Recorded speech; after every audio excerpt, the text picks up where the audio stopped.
Good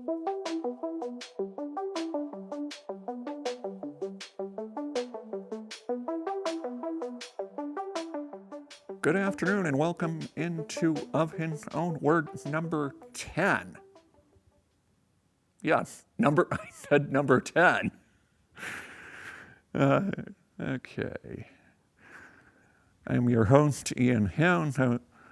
I was diagnosed on the autism spectrum in 2011, and I'm the host and co-producer of His Own Word here on HCTV since November 2025. The show is actually geared to the new community members that have joined us over the time, as well as the new viewers. How did we get here, you ask? Good question.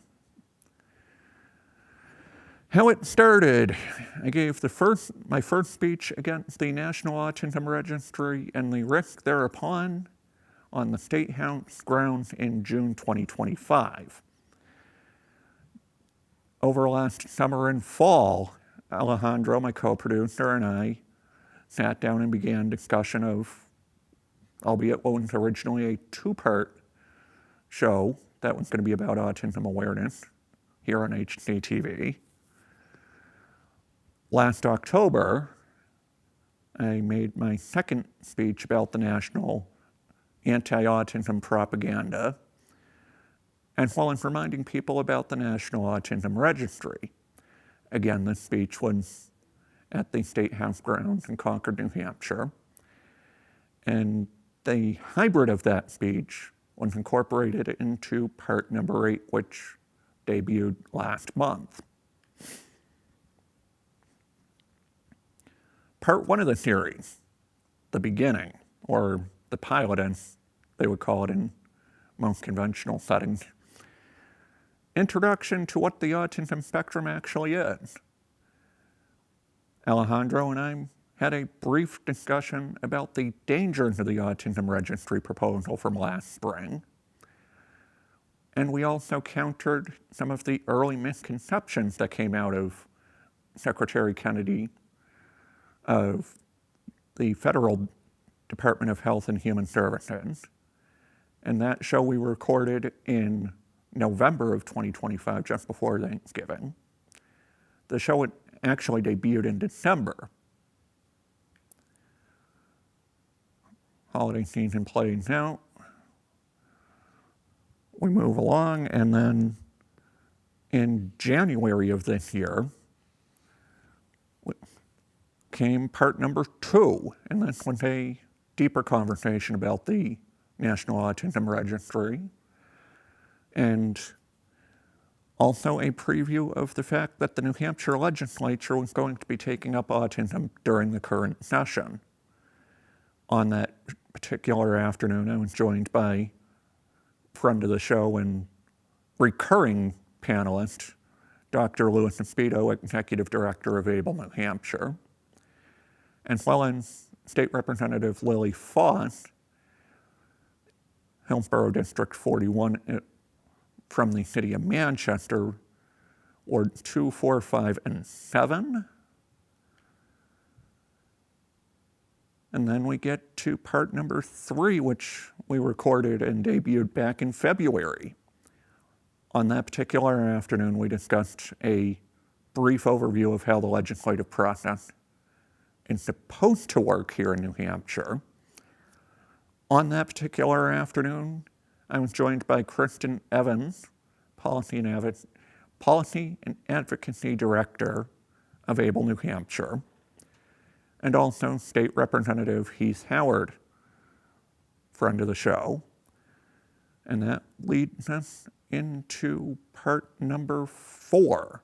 And this was our first of what I termed story time. In part number 4, Shauna Hallberg, pictured to the right side of the screen there, and I discussed the backstory of how House Bill 1316, relative to autism data privacy, actually came to be. Up until that point, we had been talking about the technical side, the legislative side of how all of it worked. But we didn't actually get into the backstory of 1316 until February of this year. And among other things, House Bill 1316 was modeled around Illinois Executive Order 2025-02, further solidifying and protecting the rights of people with autism in the state of Illinois, signed by Governor Pritzker back in May of 2025, right after the National Registry was proposed. Then we got to part number 5, and the first time that we ended up having to pivot during the series. Part number 5 and 6 ended up getting swapped, and part number 6 wound up being the storytime segment I had originally planned that afternoon. Part number 5, much like some of the others along the way, was actually a point where we pivoted.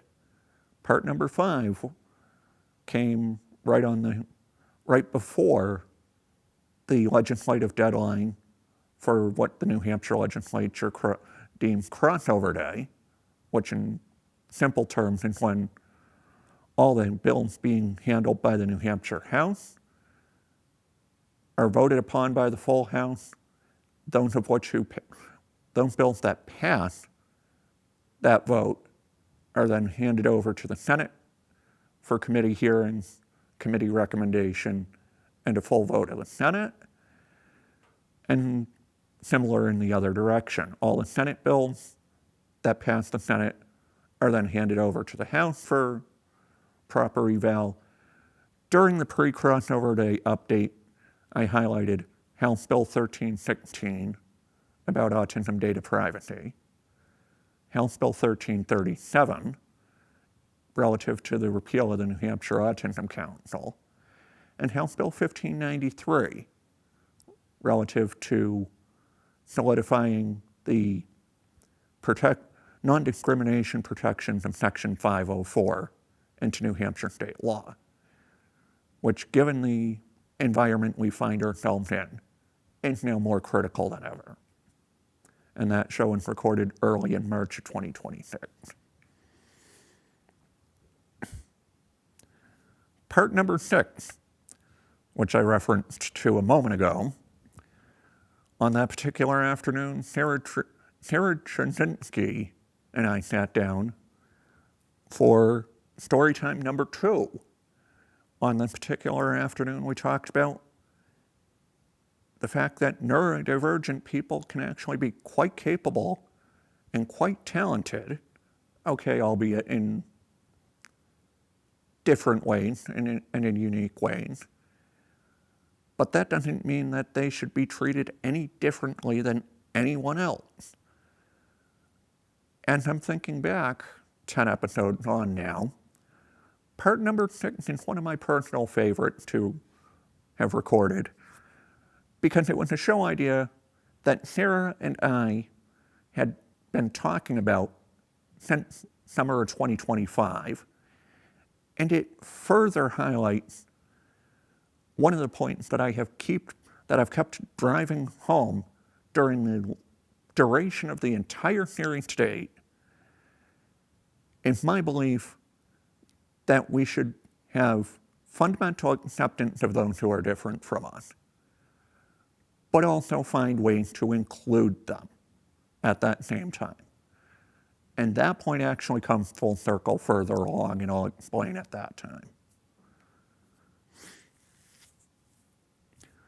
Part number 7 was actually, admittedly, one of my second favorites, recorded in late March of 2026. And on Of His Own Words New Hampshire, which is our YouTube channel, it is actually one of our most highly viewed shows to date. Part number 7 is actually holds a bit of a unique place in my mind for the show so far. It was the first time that I had a guest come on the show for their second time to date, and that was Dr. Louis Espeto, Executive Director from Able New Hampshire. During that conversation, we actually shed some light on what the Autism Council actually is. What is their intended purpose? During that show originally, we were originally going to talk about the Disability Equality Council as well. And I want to reiterate, like I did with part number 7. I want the Disability Equality Council to understand that the invitation stands. I also understand that in this current political environment, that they have decided that they need to be more strategic about their outreach. That's fine. I don't take it personally. The door's open, but it's your guys' move. Also during part number 7, Louis and I talked about the legislative session here in New Hampshire to date, because this was right as crossover day had just happened, and we were opening the second portion of the legislative session. And as I highlighted in part number 8 and 9, April 10th presented a bit of a unique opportunity for me.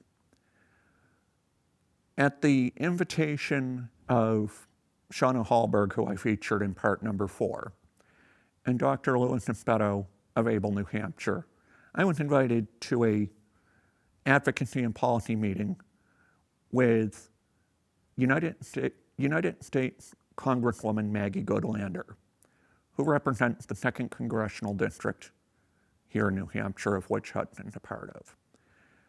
On that particular afternoon, we had a policy meeting, which I believe to be very constructive. And we centered around overall disability rights as well as data privacy and how that's in effect interconnected at this point in time. On that day, I was joined by Chase Eagleson of the New Hampshire Developmental Disability Council. He's their policy director, pictured far left. Myself, Shauna Hallberg, Dr. Louis Espeto, Able New Hampshire Executive Director, as well as U.S. Congresswoman Maggie Goodlander. Okay, now we get into part 8 and 9.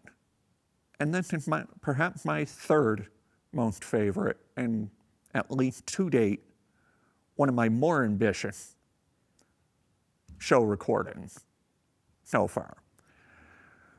With parts 8 and 9, I shared for the audience the speeches I gave both last fall in Concord, as well as a response to the misrepresentation and misinformation about autism and the systematic belittlement and attacks on the disability community over last winter.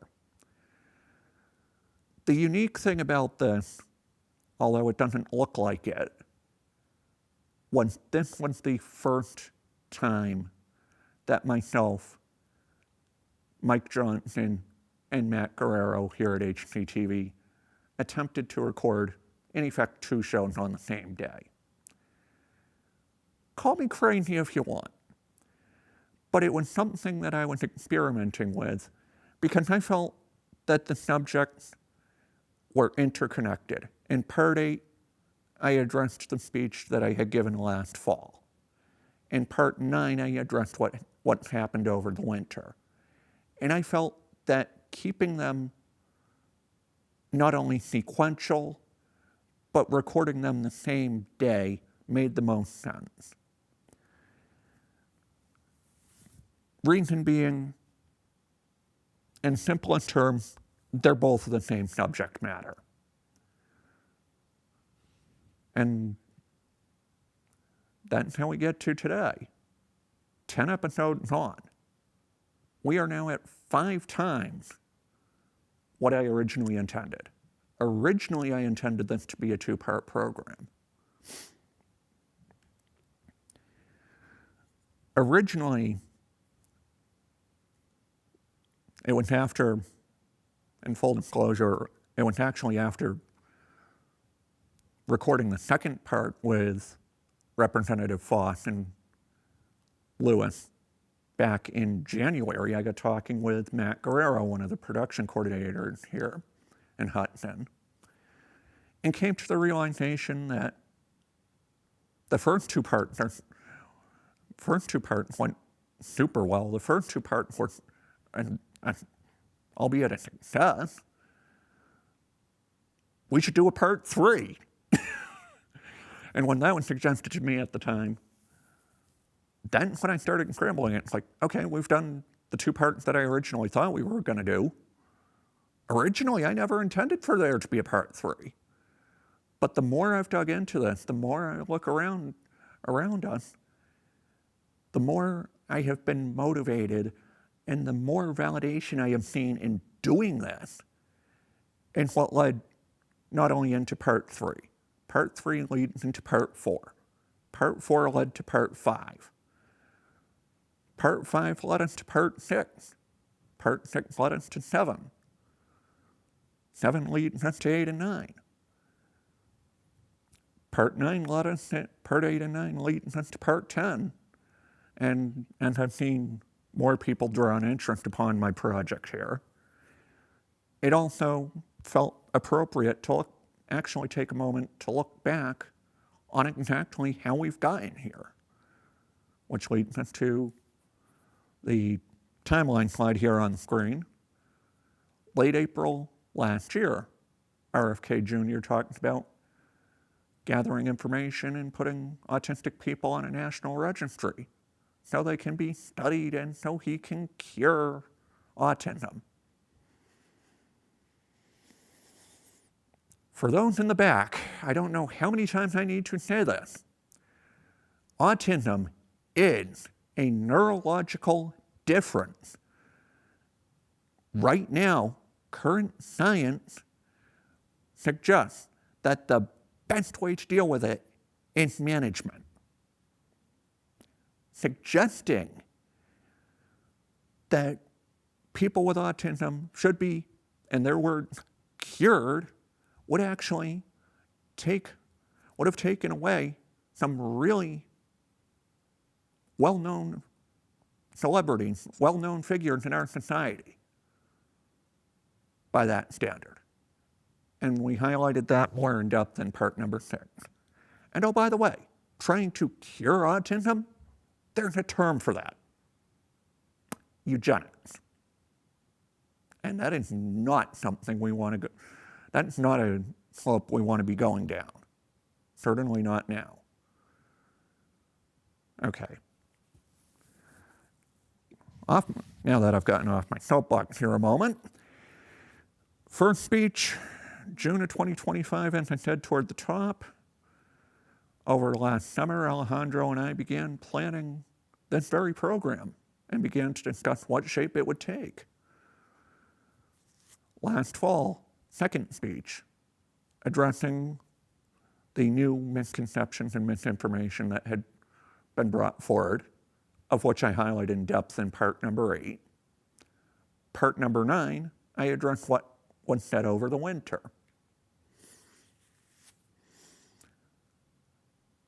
Now, stuck that in the wrong place. We'll come back to that here in a minute.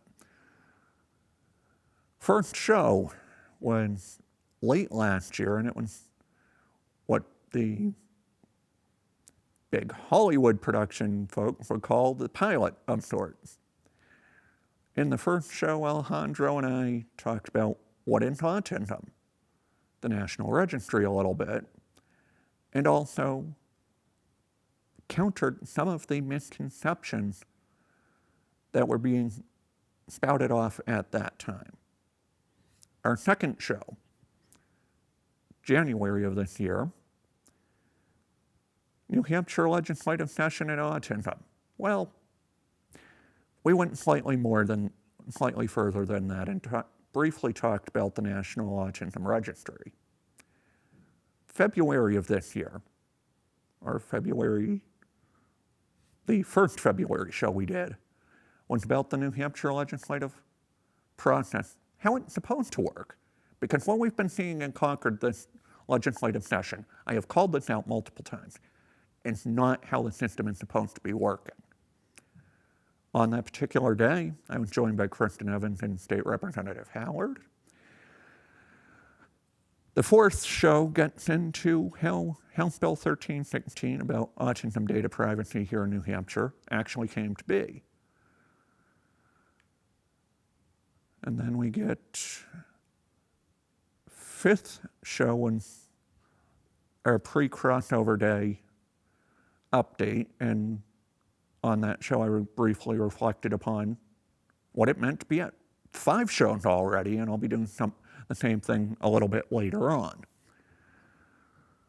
Sixth show was story time about the fact that neurodivergent people can actually be unique. They can be very talented in their own right. The system that we have now does not recognize this. Also, in part number 6, which I forgot to mention on the previous slide for it, Sarah Trzynski and I responded to the absolute dysfunction of what had been a 2-day marathon session held by the New Hampshire House of Representatives that had concluded just hours before we recorded show number 6. Show number 7, Dr. Louis Espeto returns to the program. On that particular afternoon, we discussed what the New Hampshire Autism Council actually is and what they actually do. Because as I reflect upon the discussion around House Bill 1337, which is the legislation that's trying to repeal the aforementioned Autism Council, one of the things I was not hearing in that discussion was, what does the council actually do? What's its actual purpose? And oh yeah, part number 7 is a little bit unique because that was the first guest that I had on the show for a second time. As I referenced a moment ago, I was invited to and attended my first policy and advocacy meeting with Congresswoman Goodlander on April the 10th, alongside Chase Eagleson, Shauna Hallberg, and Dr. Louis Espeto, as well as members of Congresswoman Goodlander's team. Shows 8 and 9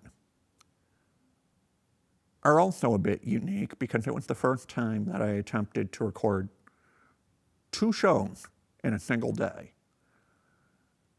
The reason I had pushed for that was it was not just about the autism registry. It was not just about the propaganda and misinformation. It was a time for me to respond to all of it, to state why I believe certain people are, in polite terms, bumbling idiots, if that's the terminology you choose, and how misinformed certain members of our elected leadership are, not just nationally, but in our very own state legislature. And it's disturbing, frankly. Show number 10. Today's show has been mostly about the newbies. It's mostly been about the fact that for the new people in the audience, I want y'all to understand how this has taken shape. And for those who are interested, on this slide, and it should have been further down, I have now, and I'll post a link to this PowerPoint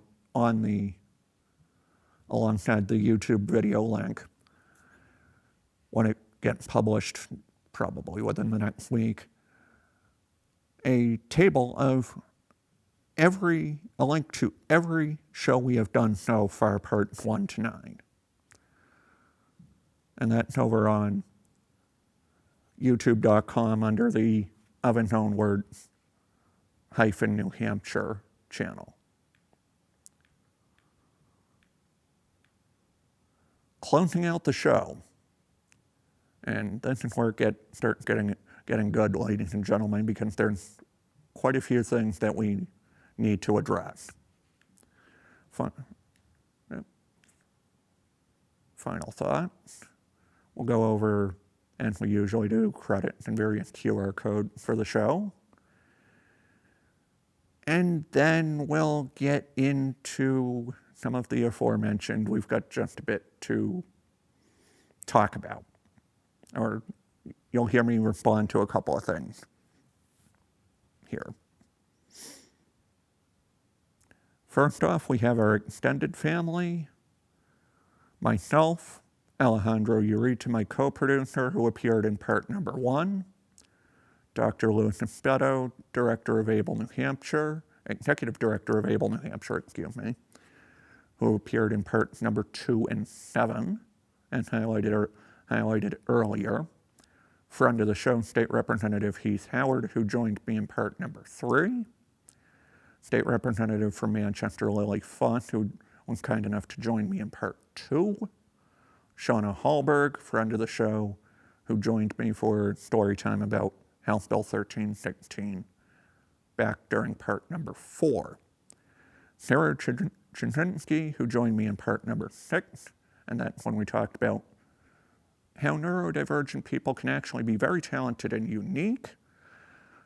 Side note, parts number 5, 7, 8, and 9 are all 3 of those shows are ones that I presented and hosted myself, which is why they're not listed on here.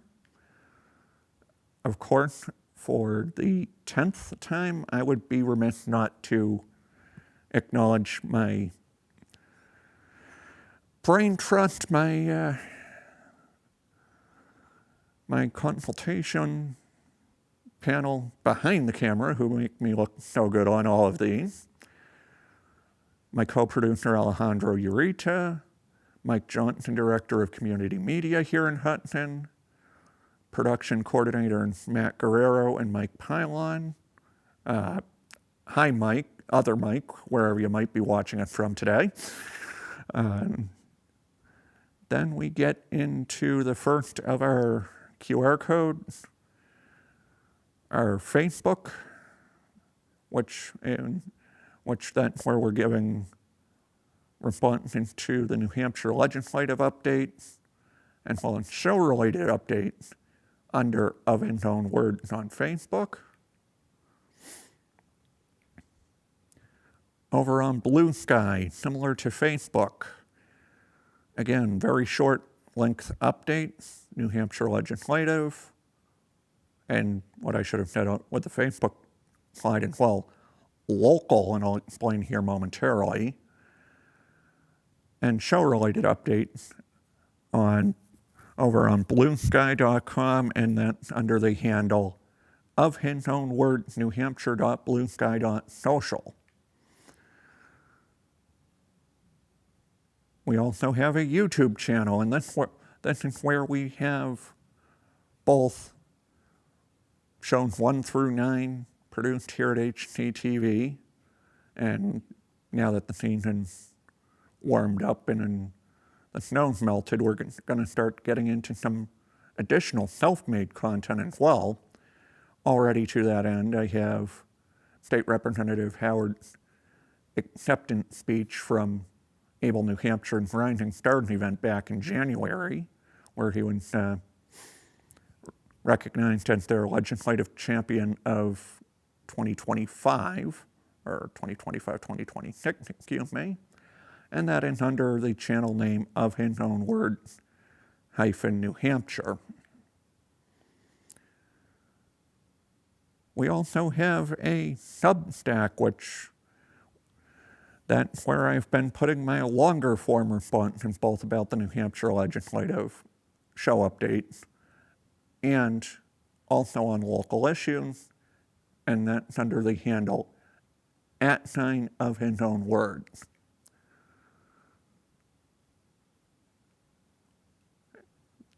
We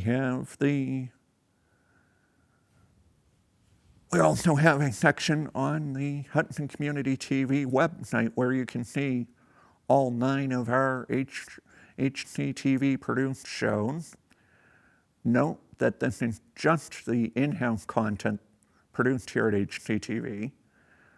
The self-made videos are going to be over on our YouTube channel side, which I mentioned a few moments ago. We also are on Linktree, which is a collection of a clearinghouse of all of our links under the Of His Own Words umbrella. Also, if you've had opportunity to visit our Linktree page, you'll note that I've rather purposely included some behind-the-scenes Easter eggs, some additional content as well, including links to shows 8 and 9, a little bit from our group picture from April 10th, and also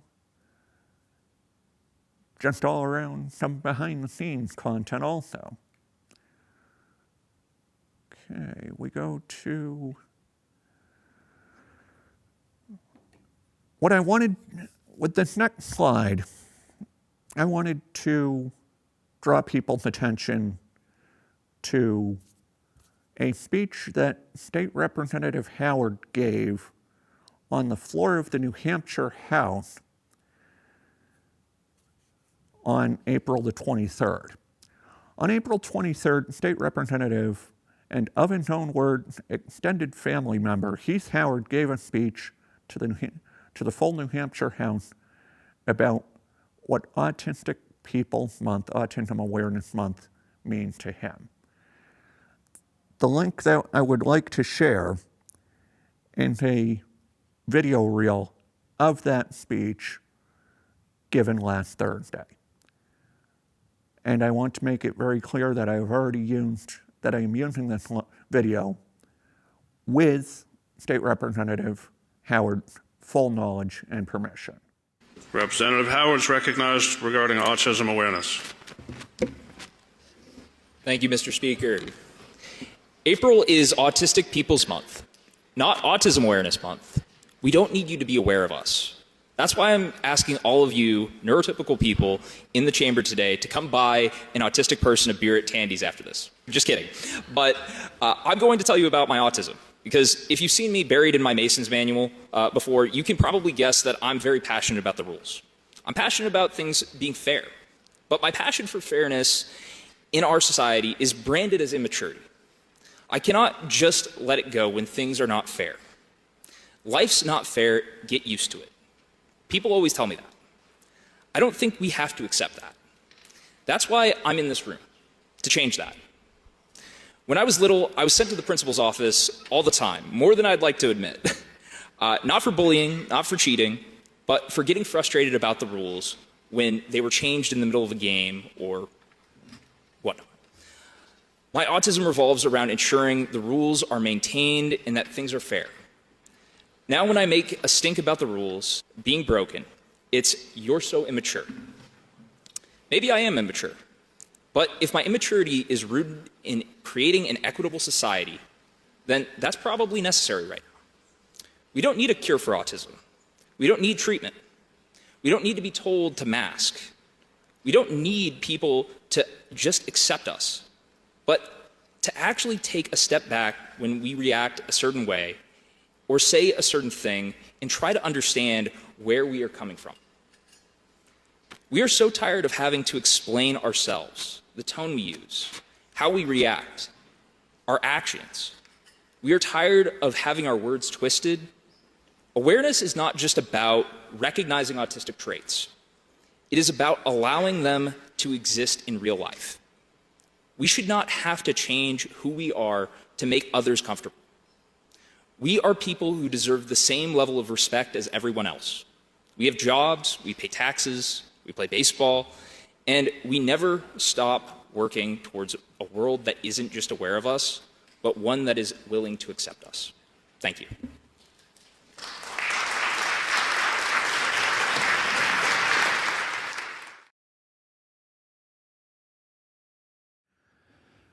Now, when I saw this video of his speech from last Thursday, my first thought is Representative Howard perfectly describes what a lot of the autism community feels at the present time. The system was not made, while the system was not made for us, particularly at the present time we find ourselves in. We don't want you to just be aware of us. How about you learn the ways you can actually help us? Be included. Actually include us. And also, what stuck out to me in that video clip was the fact that he also shared some of his personal story during the speech. Just like I have on all, 10 separate episodes of this series.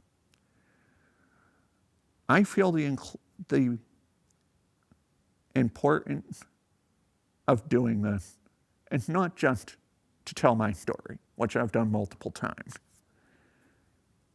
It is also to bring about real, meaningful change, or at least start the process thereof. And while my personal story helps that, the only way you can truly change the system is from within. And I feel that State Representative Howard said that perfectly with his remarks to the New Hampshire House 1 week ago.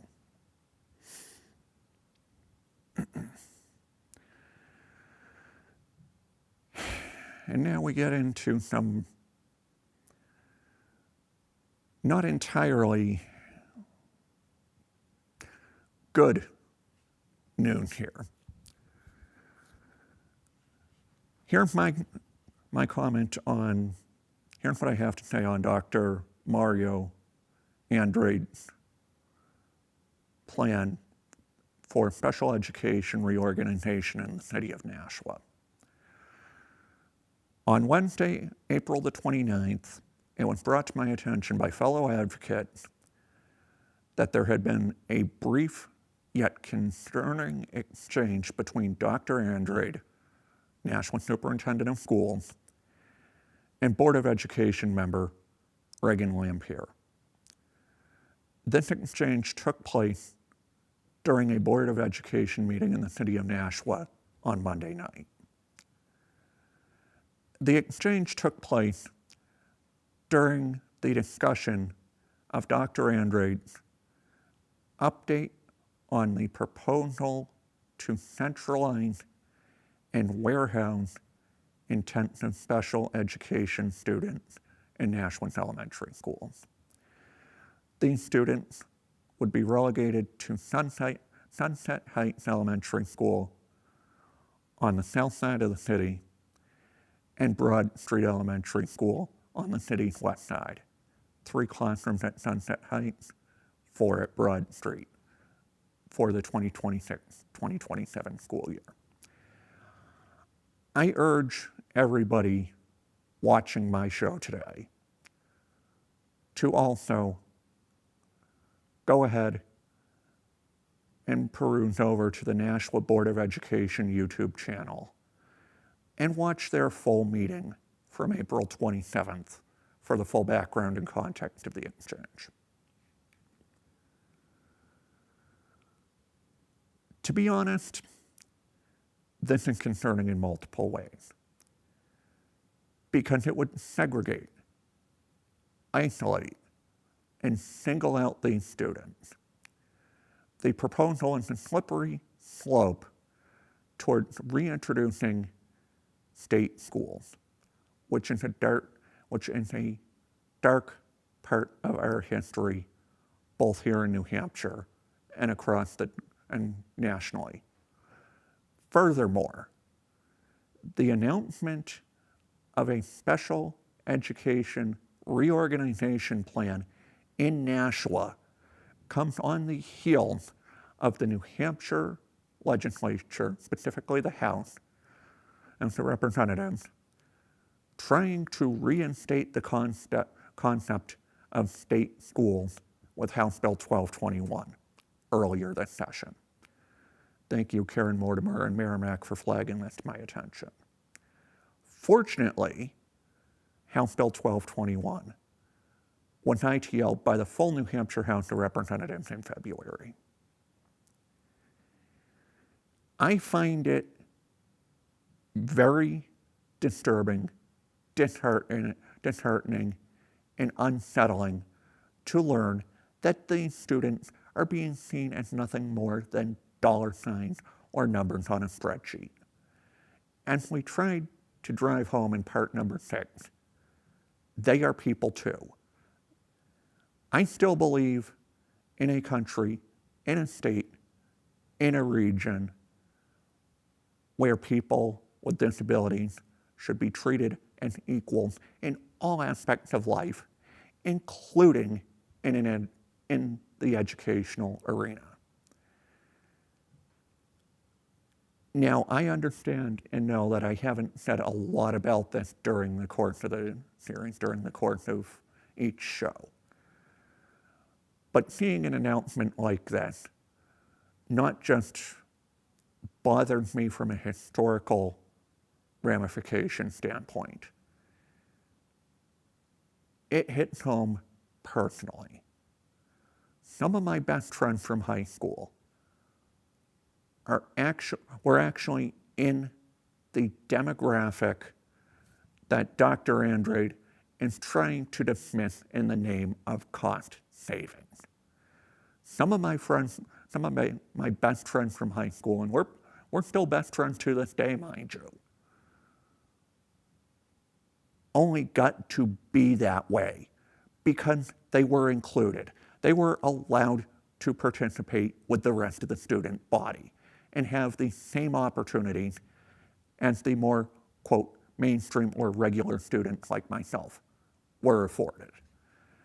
That's why it angers and frustrates and concerns me to no end that the second largest school district in all of New Hampshire and their superintendent has the gall to suggest a reorganization plan that would take us backwards instead of forward.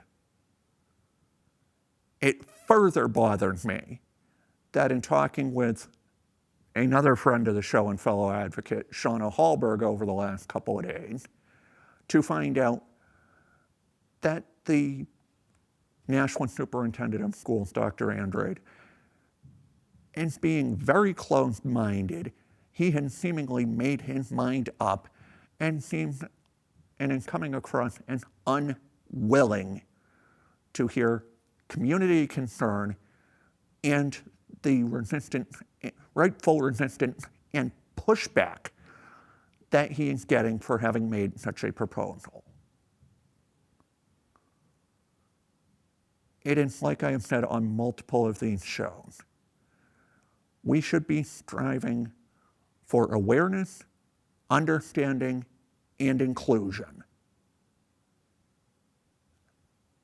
What Dr. Andrade of Nashua is proposing is the exact opposite. Finally, on a lighter note, we are indeed at show number 10, ladies and gentlemen. As I said along the way during today's program, this whole show, this whole project is now gone on 5 times longer than I originally would have thought it would have. And like with episode number 5, if you'll indulge me, I have prepared some brief remarks to this end. Of its own words, followers, and subscribers.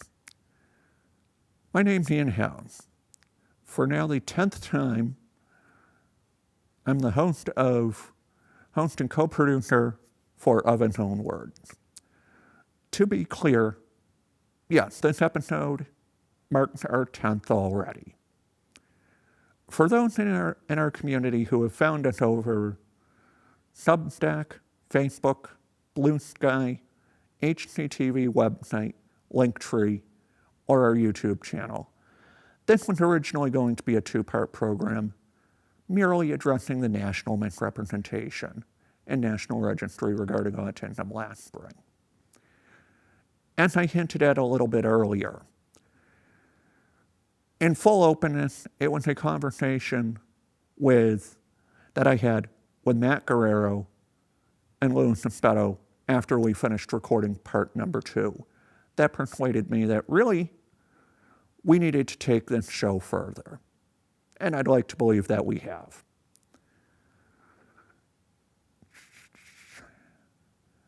Of course, Of His Own Words wouldn't be as far along without the guests that have joined me and my co-producer, Alejandro Urita, and the HCTV team behind the camera. All of them have made valuable contributions along the way. Each of them has brought a unique perspective to the program. Each of them has brought their own personal story to the program, as have I. The majority of the people that I've had on the program already, I'm still very much in contact with even now. And even though many of them have not been back on the program for a second time after the recording of this show, we are also working on advocacy behind the scenes and on disability rights as a whole. I want to give my sincere thanks to each person that I have listed at the table, on the table at the right side of the screen. Alejandro Urita, who's been my sounding board, my co-host in part number 1, and also my co-producer along the way. State Representative Heath Howard, who's become a friend of the program, and for his willingness to not only share various facets of his own story along the way, and also for the fact that he's been sharing his personal story as well. Although I haven't talked to him about it directly, I suspect some of this has been inspired by the fact that I have been. Christian Evans for her knowledge base and for the fact that she introduced me to Shauna Hallberg way back in January as we were getting ready for part number 4. Dr. Louis Espeto, who's joined me on the program in parts 2 and 7, and someone that I seek frequent consultation from on various advocacy matters that have come up. State Representative Lily Foss for bringing her knowledge of the New Hampshire legislature to part number 2 and how it related to the discussions around House Bill 1316, autism data privacy, and House Bill 1337, the repeal of the New Hampshire Autism Council. Sarah Trzynski, who is a close friend of mine through overall the 50-51 New Hampshire days of action that we have both been at, and like Louis, like Alejandro, like Heath Howard, has been very open and very willing to provide her 2 cents, her perspective on any question, curveball, or challenge that I have presented in her direction. Shauna Hallberg, who was, along with Louis, was one of the 2 who invited me to the policy meeting back in April, who appeared in part number 4. There are a lot of challenges to take on and a lot of work to do. This all validates why I'm doing this program, and it was never going to be just about my story alone.